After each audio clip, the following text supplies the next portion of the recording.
What is going on, people? It is Emmanuel for Altenor Media, back with another Power Review, Power Book 2 Ghost, Episode 2, titled Exceeding Expectations. Now we're getting a little deeper into the story.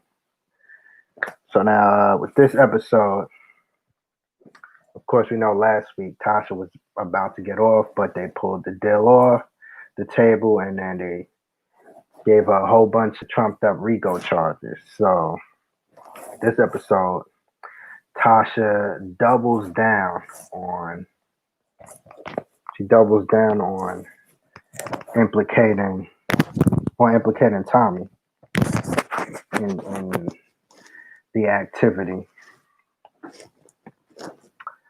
So and now with this, they're saying now Tommy's not around to be charged. So Tasha is the foreman and Ghost is dead. Tasha is taking the fall for it. So in order to save Tasha, Tasha has to trash Ghost. And Tariq is supposed to deliver Ghost's eulogy. So the lawyers met the man, he wants Tariq to trash his father in the eulogy.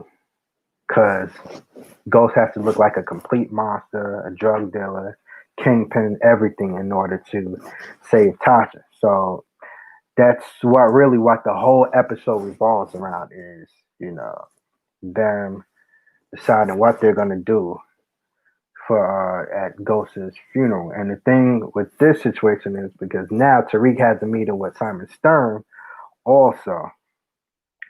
So with this meeting with Simon with Stern wants Tariq to, just give his father his flowers, say a bunch of nice things about his pops because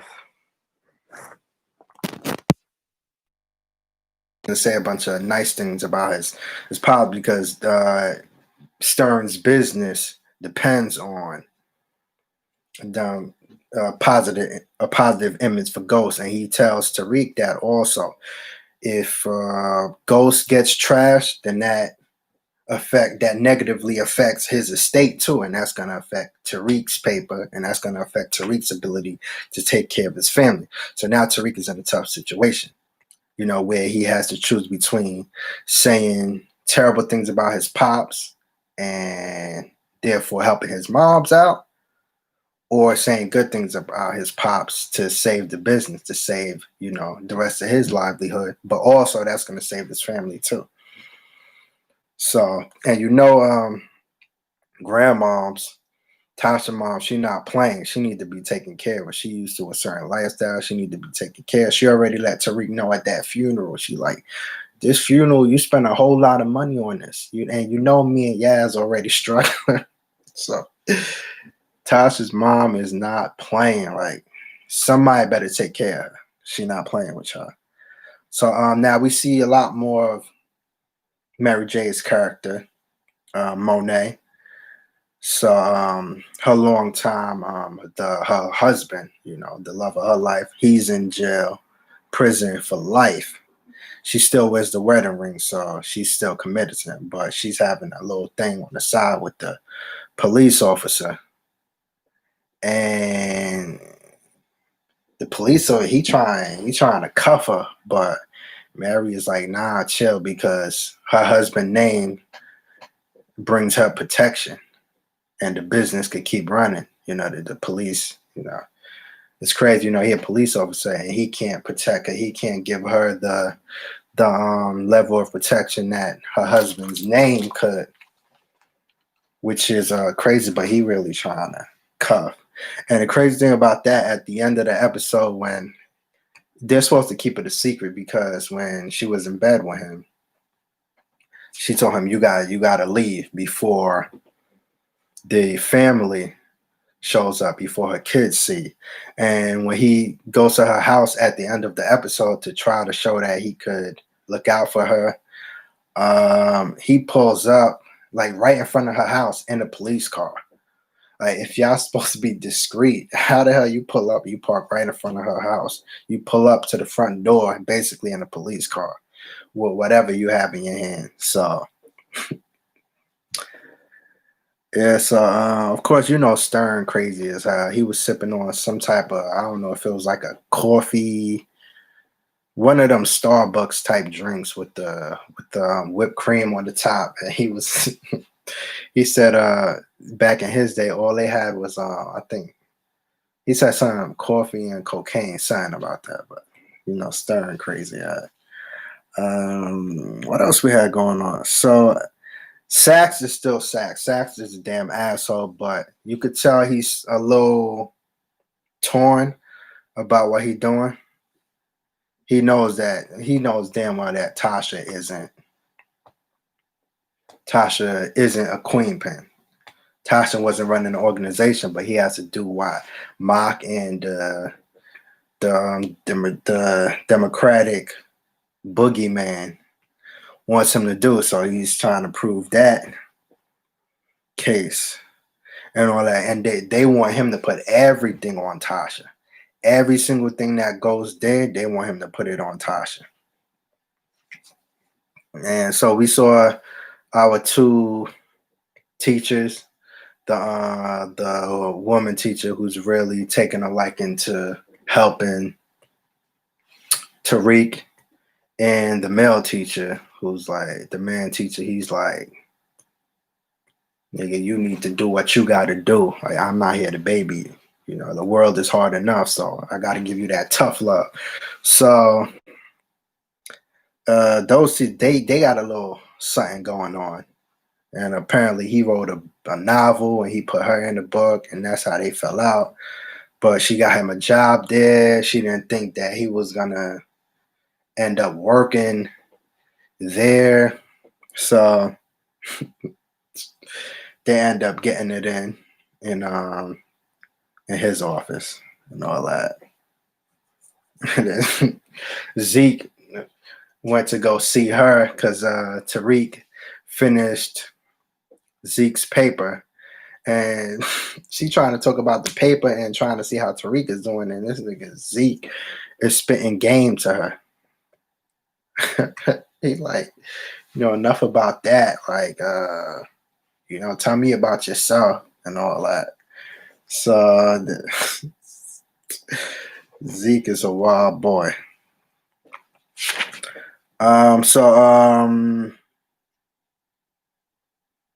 And we had a weird scene where the teacher, the woman teacher, she plans a vigil for Tariq for James St. Patrick, and then Tariq shows up and he's like horrified. Everybody there taking pictures, they have their phones out. She wants him to make a statement there, and Tariq just dips off with his homie. So Tariq he tells Zeke he wants to go to dinner at Zeke's aunt house, Monet. Tariq is trying to get in. He knows more about Monet's life, the business she's in, so he's trying to get kind of a foot in there. So he tells Zeke, asks his aunt if he could come over for dinner. So he's there, and while he's there, he's telling him about himself. Zeke is telling him that he's going to get off academic probation because Tariq is smart as hell. He's smart as shit. So he's helping him out. So, and they're having dinner. Uncle Frank walks in, who's like family, not blood family, but he's family, part of the business, out of nowhere, and he still has time left. He still has a couple of years left on his time. So it's odd that he shows up. So of course, you already know he snitched to get out, and the husband didn't, let her know that he was coming home. So they know that dude snitched. So they're trying to get to the bottom of it. And the oldest son, Monet, clears the room. She tells the oldest son to take Tariq home.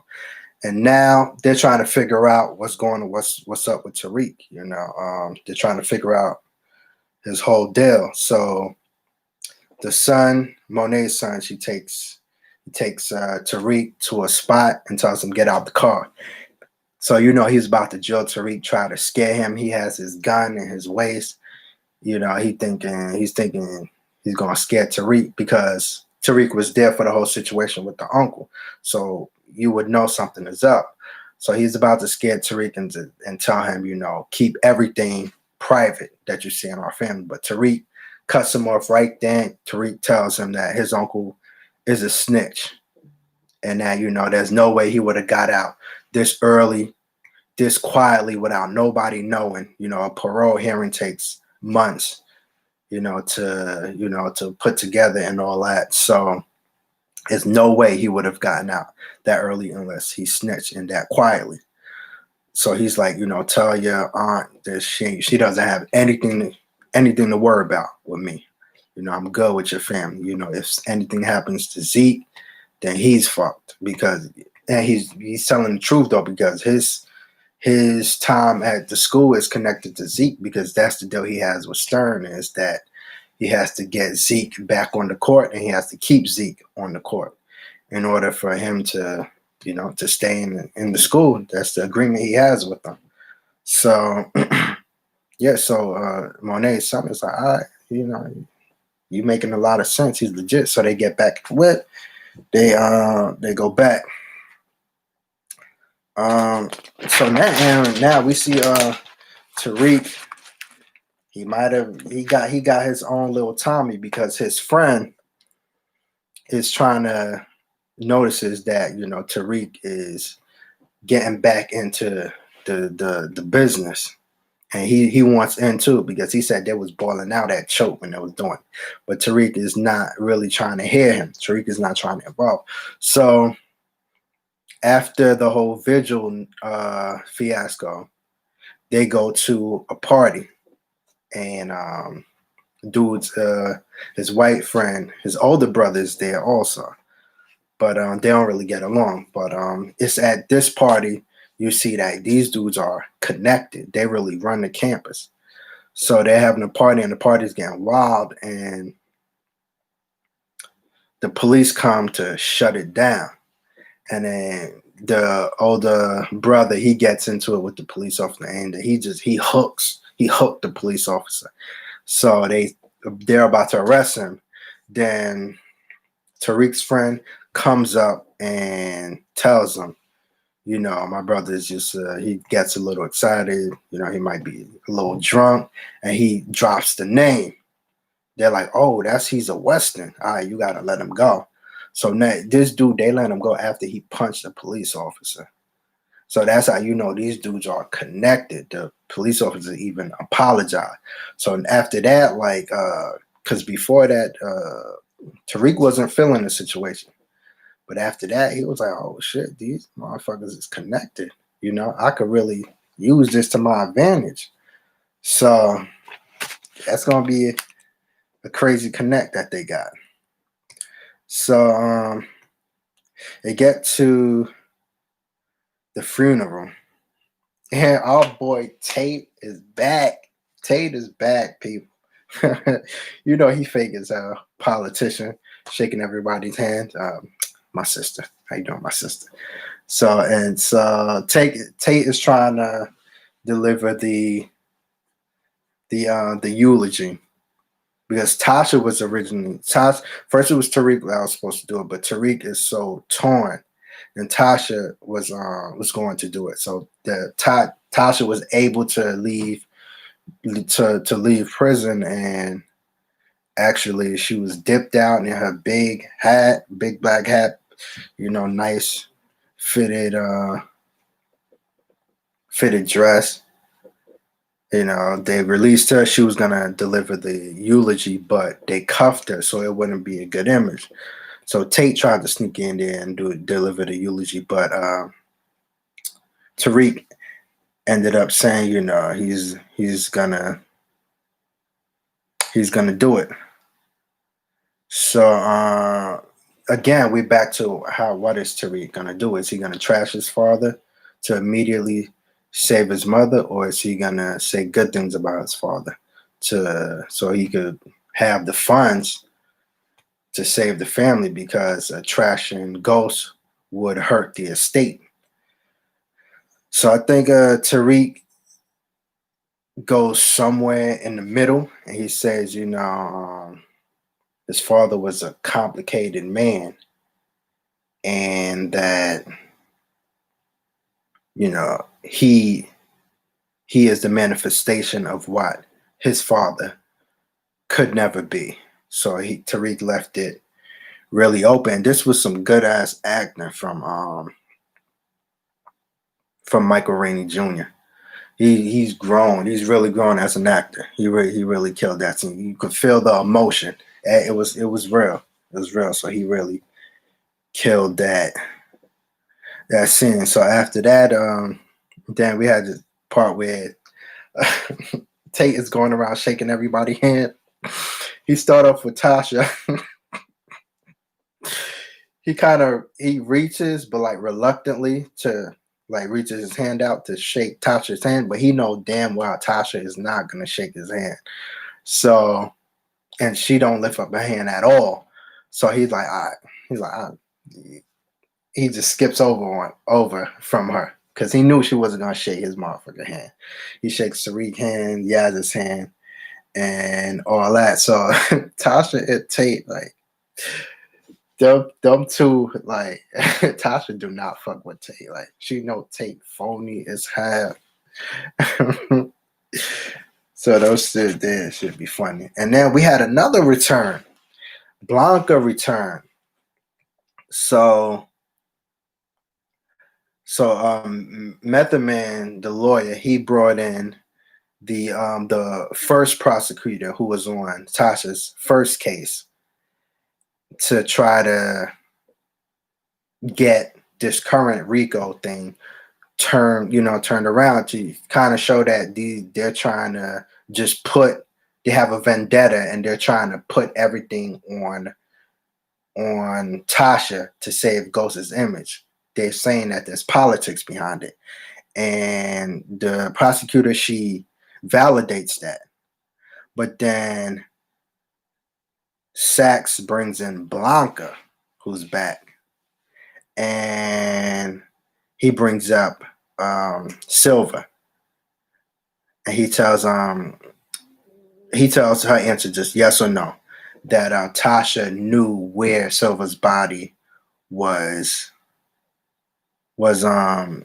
at, and she knew she had motive to kill him, and maybe she had someone help him too. But Blanca said that Tasha couldn't have killed him, and that she doesn't. There's no way she ran a criminal organization.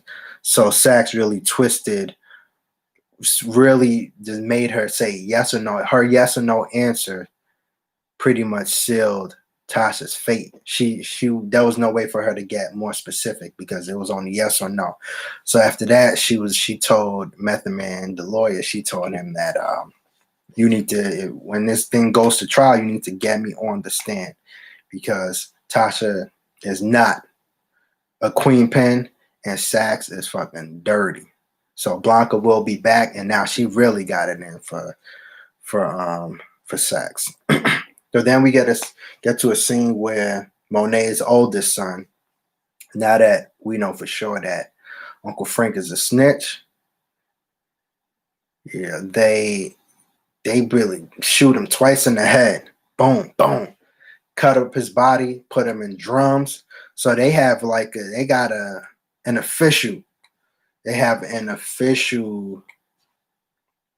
situation going on where they know how to dispose of bodies, cut the body up, and the thing is they do shit that needs to be done. Frank is family, but he snitched. Monet said a snitch is a snitch. It don't matter what he snitched about. Boom, boom, cut him up. There was really a lot of back and forth or thought on it. Uncle Frank was done. So that's how these people are real. Like, they're not really thinking about it. They just do what needs to be done. And even that, Monet, so And that was another interesting scene with Monet and her daughter, because the way Frank looked at her daughter like he wanted her, that was an uncomfortable scene. But she told her daughter that, you have a power over him. The way he looked at you, you have a power over him.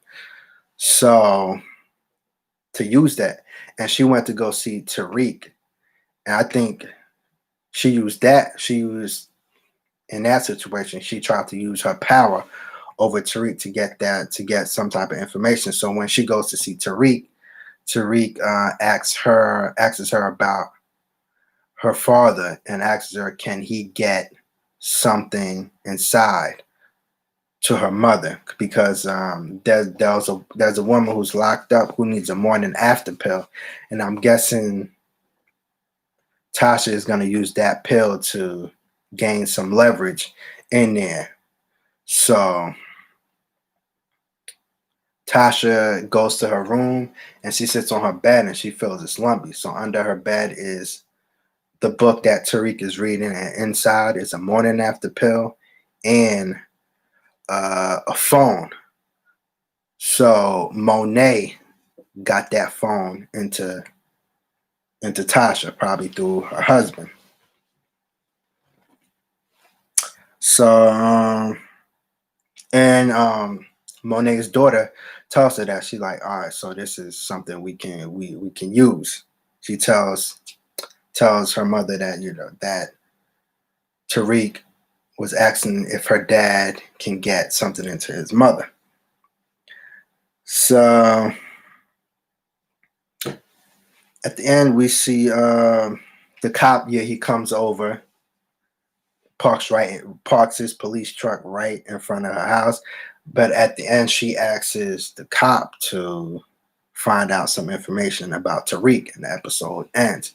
So Tariq is slowly getting more involved with Monet and her family, and we're gonna see how that develops, and we gonna see how this whole situation with Tommy plays out, because Tommy disappeared, but Tasha is not playing with implicating him. So we'll see if Tommy makes an appearance at some point. But we had two people return. We had Blanca and we had our dude Tate. Guess the story is starting to take shape more. So we'll see what happens next week. We'll catch y'all again next week. Same time. Hey, I tried to live stream this time. We'll see how this works. If this works good, I'll keep it going with the live stream. But anyway, thanks for watching. Once again, make sure to please like the video. Comment your thoughts. Let's discuss the episode and all that. If I missed anything important, let me know. Make sure to subscribe to the channel. Share the review and all that good stuff. And catch y'all later. All right. Peace.